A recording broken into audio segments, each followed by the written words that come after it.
Hi, I'm Patrick Cappiello, wine director at Gilt Restaurant. Today we're going to talk about how you swirl your wine.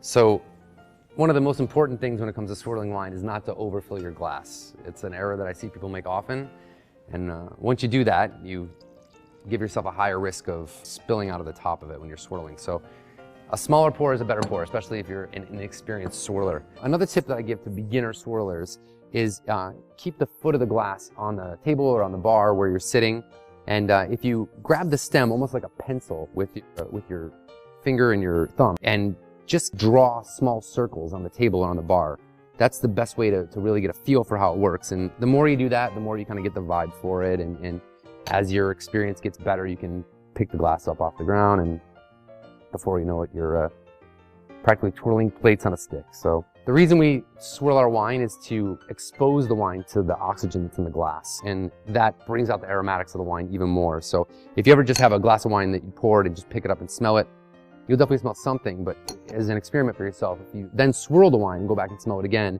you'll notice that all those aromatics that you first smelled are exploding out of the glass, and there's actually even more intricate aromatics that you didn't notice at first that are there. It's almost using the glass as like a wine amplifier, and that swirling really intensifies all that.